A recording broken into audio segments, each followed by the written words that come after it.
في البدء كان الكلمة والكلمة كان عند الله وكان الكلمة الله.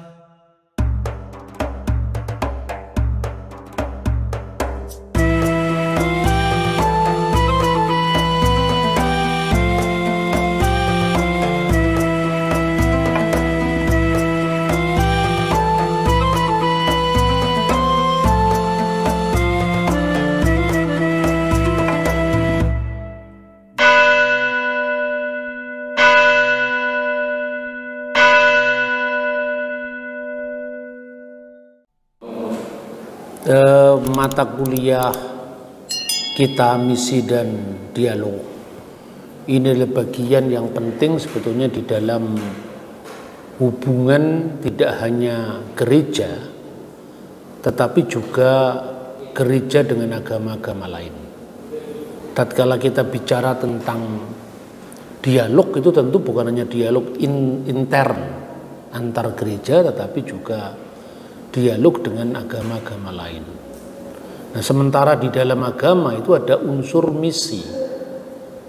Misi itu artinya mengabarkan apa yang diyakini sebagai kebenaran, tentu tidak terbatas kepada siapapun juga kan. Maka kemarin saya sampaikan bahwa Pak Simatupang, Pak Sim itu pernah berkata ketika pemerintah Pak Harto waktu itu menawarkan modus vivendi bahwa jangan mengagamakan orang yang sudah beragama. Dipertanyakan secara kritis baik oleh DGI waktu itu maupun MAWI yang sekarang menjadi PGI dan KWI. Mana orang yang belum beragama?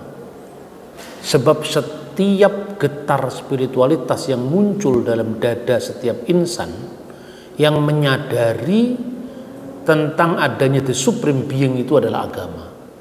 Sekalipun agama itu kan bisa diklasifikasi menjadi agama-agama dunia, global religion, dan juga the folk religion, agama-agama suku seperti Kaharingan, Parmalim dan seterusnya itu. Nah, karena itu ada dua pendekatan yang seharusnya bisa dikembangkan. Yang pertama, pendekatan teologis. Pendekatan teologis itu ya tentu kita berbicara intern tentang iman kita, agama kita, dan termasuk dalam pendekatan teologis itu adalah apologetika. Profesor Muktiali pernah mengatakan bahwa karena mendalamnya penghayatan agama, maka setiap agama itu pasti ada unsur apologetik. Itu kata Profesor Muktiali. Apologetika itu sah-sah saja, asal itu tentu tidak dilakukan dengan kita misalnya mengembangkan sikap pertentangan dengan pihak lain. Ya, tidak seperti yang muncul di era medsos sekarang ini kan, seperti debat-debat agama itu kan menjadi sesuatu yang seolah-olah itu membela agama kita, tapi kadang-kadang ortodoksia atau keyakinan akan kebenaran ajaran itu tidak diimbangi dengan ortopraksia, kebenaran perilaku sebagai ekspresi dari iman itu atau buah-buah iman itu sendiri. Nah, ini yang perlu diseimbangkan. Yang kedua adalah pendekatan ilmu agama-agama. Pendekatan ilmu agama-agama itu pendekatan yang seharusnya membantu pendekatan teologis. Karena apa? Ada kecenderungan orang beragama itu mengukur kebenaran agama lain dalam tanda kutip dari ukuran kita.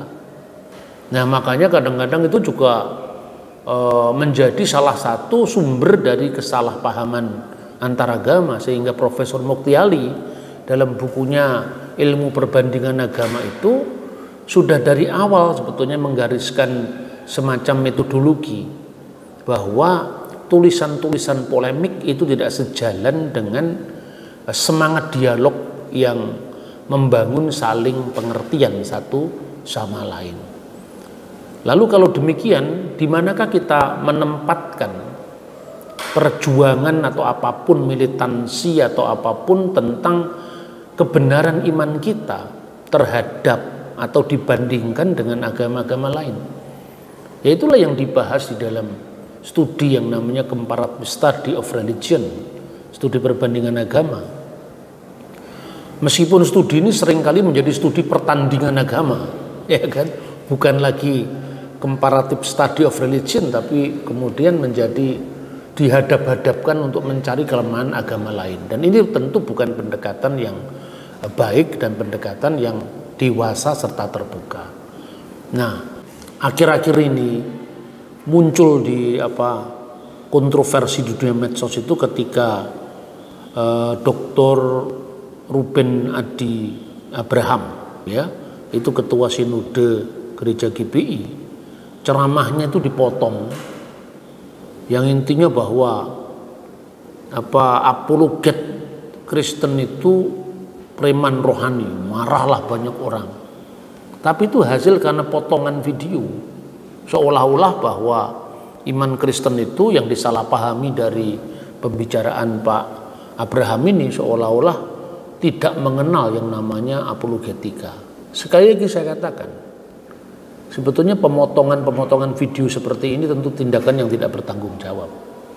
Ya intinya kan beliau mengatakan bahwa setiap agama, termasuk Kristen saya kira, itu ya wajar kalau kita mempertanggungjawabkan iman kita yang disalahpahami oleh orang lain. Dan itu termasuk amanat dari kitab suci kita sendiri. Kuduskanlah Kristus di dalam hatimu sebagai Tuhan dan siap sedialah segala waktu untuk memberikan pertanggungan jawab kepada tiap-tiap orang yang meminta pertanggungan jawab dari kamu. Kata pertanggungan jawab itu sebetulnya apologia, yang melahirkan ilmu yang menjadi cabang teologi yang namanya apologetika, yang meminta pertanggungan jawab dari kamu tentang pengharapan yang ada padamu.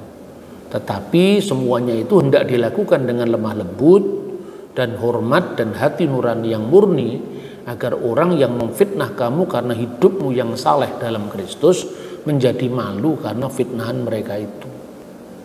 Ini kan inti daripada kitab suci sendiri kan mengajarkan seperti itu dalam 1 Petrus pasal 3 ayat 15 dan ayat 16. Dan juga sejarah gereja saya kira juga mengajarkan seperti itu.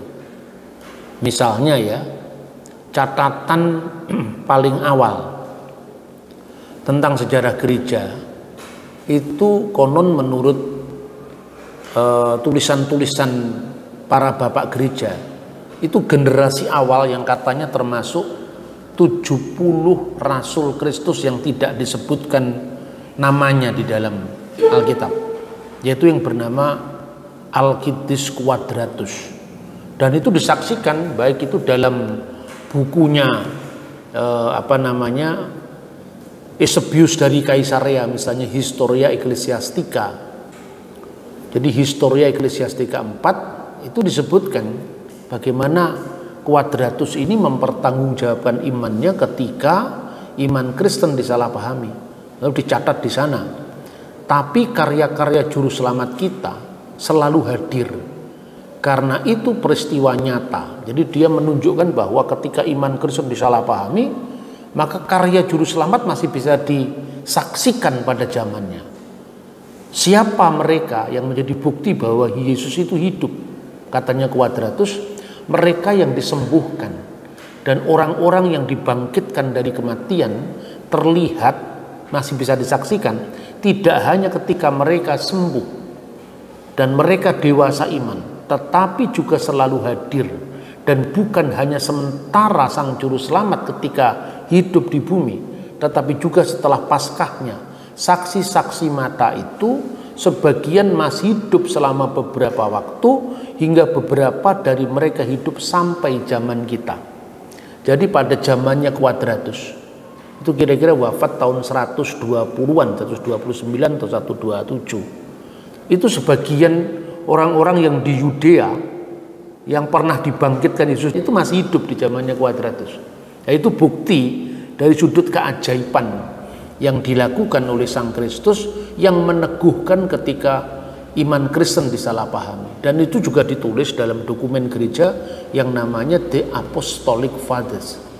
Kalau di terjemahan bahasa Inggris Anda bisa membaca misalnya terjemahan J.B. Lightfoot, itu seorang teolog Lutheran, menulis di perpustakaan kita, saya kira ada di STT Intim ini, saya kira ada, yaitu The Apostolic Fathers, the Greek Text and English Translation. Jadi ada terjemahannya bahasa Inggris. Di situ juga ada bagaimana Quadratus itu yang menyaksikan tentang bagaimana ketika Kaisar Hadrianus itu sangat merendahkan iman Kristen dan memuja ritus pagan Yunani yang waktu dilaksanakan, dan orang Kristen cenderung difitnah karena ketidakterlibatan mereka pada ritus-ritus pagan itu, maka kemudian Tuhan Yesus memberikan mujizat, yaitu beberapa orang yang dibangkitkan pada zaman Yesus masih berkarya bersama murid di Yudea itu masih hidup pada zaman itu. Dan ini catatan pertama. Jadi artinya apologetika dari sudut pandang kuasa Tuhan yang dinyatakan kepada publik pada masa Quadratus. Yang kedua, kita juga memiliki seorang apologet, seorang pembela iman, namanya Justinus Martir. Masih ingat itu ya? Dia menulis dua jilid buku yang berjudul Apologia 1 dan Apologia 2 untuk mempertahankan serangan filsafat Yunani terhadap iman Kristen. Dan dalam bukunya yang juga menanggapi bagaimana kesalahpahaman orang Yahudi yang bernama Trypho tentang iman Kristen, termasuk di situ ada semacam dialog tentang teks-teks perjanjian lama yang ditolak orang Yahudi yang dikaitkan dengan penggenapannya dalam Kristus, itu ditulis dengan sangat baik. Nah inilah, maka ada Justinus Martir dengan bukunya Dialog with Trypho, Apologia jilid 1 dan 2. Ada Irenaeus itu muridnya dari Polikarpus, dan Polikarpus adalah muridnya Rasul Yohanes, menulis 4 jilid buku. Judulnya itu adalah Adversus Haeresis, melawan bidat-bidat. Dan masih banyak lagi. Bagaimana dengan agama lain, Islam misalnya? Ada juga. Konon Imam Al-Ghazali, supaya kalian lebih mudah mengingatnya ya, wafat tahun Masehi 1111 kalau di tahun Masehi kan. Dia juga terkenal sebagai seorang Hujatul Islam, sebagai seorang pembela apologet Islam. Judul buku yang sangat terkenal yang pasti dibaca oleh teman-teman NU itu Ihya Ulumuddin, kebangkitan agama-agama. Bahkan ada satu karya yang dinisbahkan, yang dikaitkan dengan nama Imam Al-Ghazali. Entah itu Al-Ghazali yang menulis atau bukan, itu masih jadi kontroversi di kalangan para ahli sejarah agama. Judul bukunya adalah Ar-Raddul Jamil li Ilahiyati Isa Bisaril Injil, penolakan yang indah ketuhanan Yesus dalam atau menurut kitab Injil. Kalau diterjemahkan secara harfiah, Ar-Raddul Jamil, penolakan yang bagus, yang excellent, yang indah, li ilahiyati Isa, mengenai keilahian Isa, keilahian Yesus, bisyarihil Injil, menurut kitab Injil yang otoritatif. Jadi artinya dalam agama Islam pun juga mengenal yang namanya apologetika. Hanya apologetika itu jangan merusak kerukunan, kan begitu kan.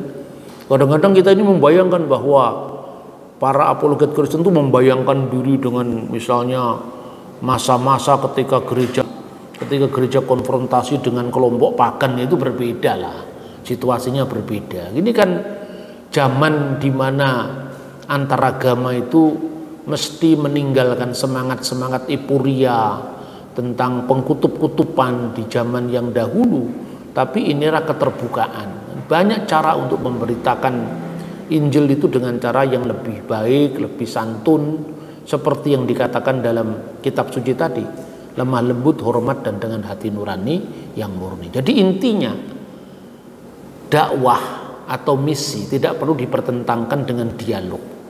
Jadi dialog itu adalah wilayah bersama. Tapi misi itu kan tidak ada manusia yang begitu universal tanpa berakar pada partikularitas tertentu. Iya toh? Apapun, apakah itu agama, apakah itu suku, apakah itu identitas primordial yang lain, tetapi identitas ini jangan dipertentangkan secara kutub mengkutub dengan identitas yang lain. Itu akan memecah belah kita. Terus kemudian yang saya cermati, ini menarik, beberapa hari ini saya juga mengikuti apa yang dikritik dari Pak Ruben Adi Abraham. Itu adalah potongan ceramah beliau yang tidak secara utuh bisa menggambarkan seluruh ceramah itu. Dan itu pun juga saya alami.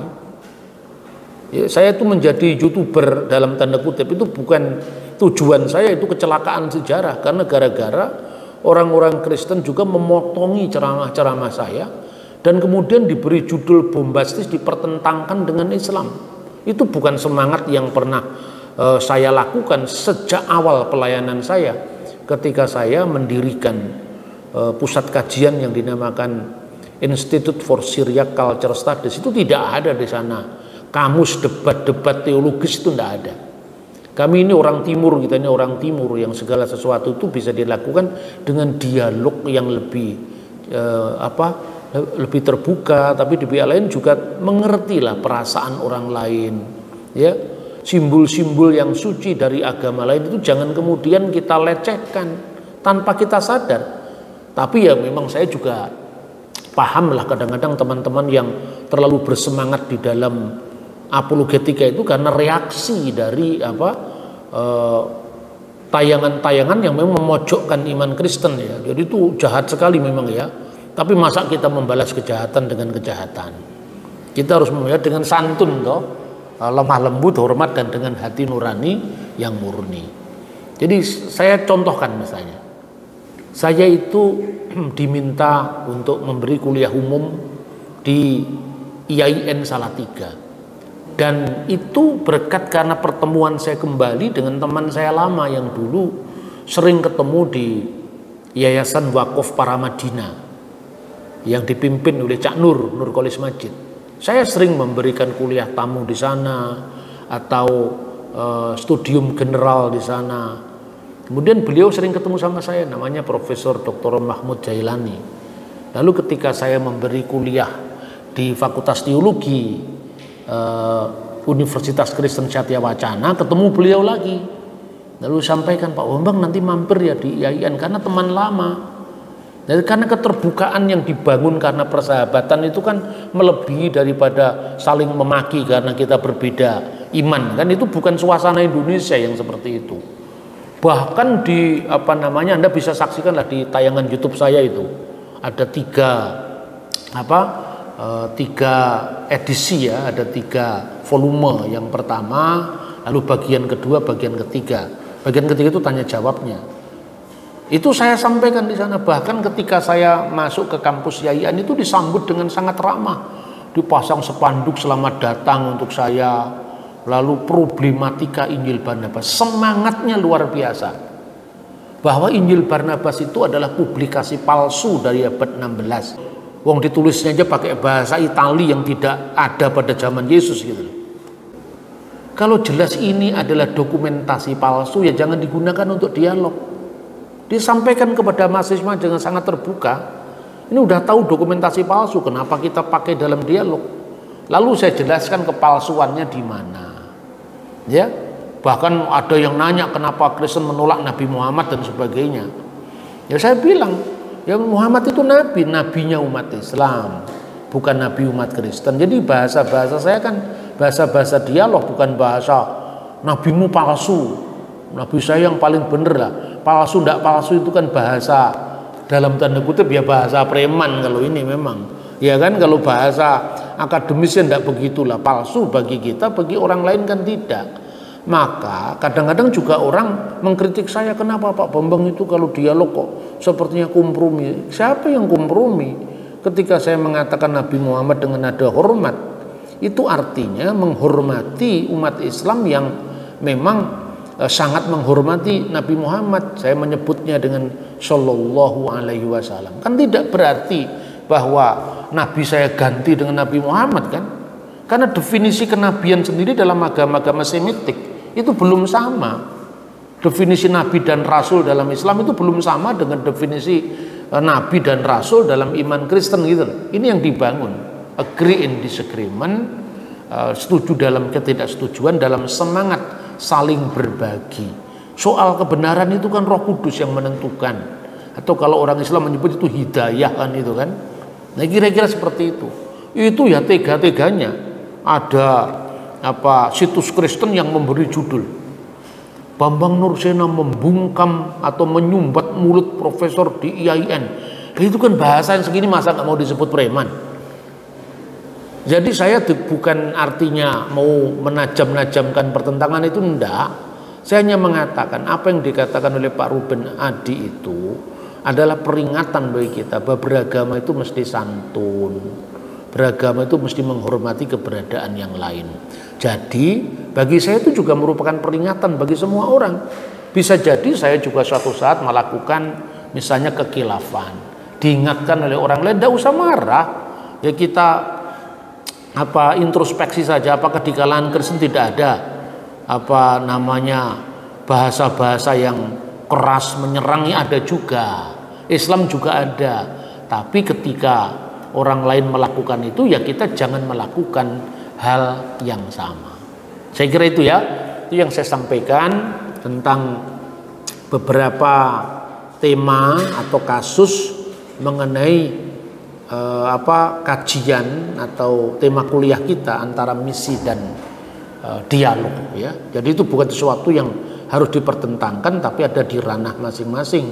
Karena soal dialog itu pada ranah teologi agama-agama atau perbandingan agama atau religion wisdom atau comparative study of religion, sementara apologetika itu ada pada ranah ilmu teologi yang memang dirancang bangun untuk mempertanggungjawabkan kebenaran iman yang kita yakini, sebagaimana juga umat Islam juga merancang bangun untuk mempertahankan kebenaran agama Islam.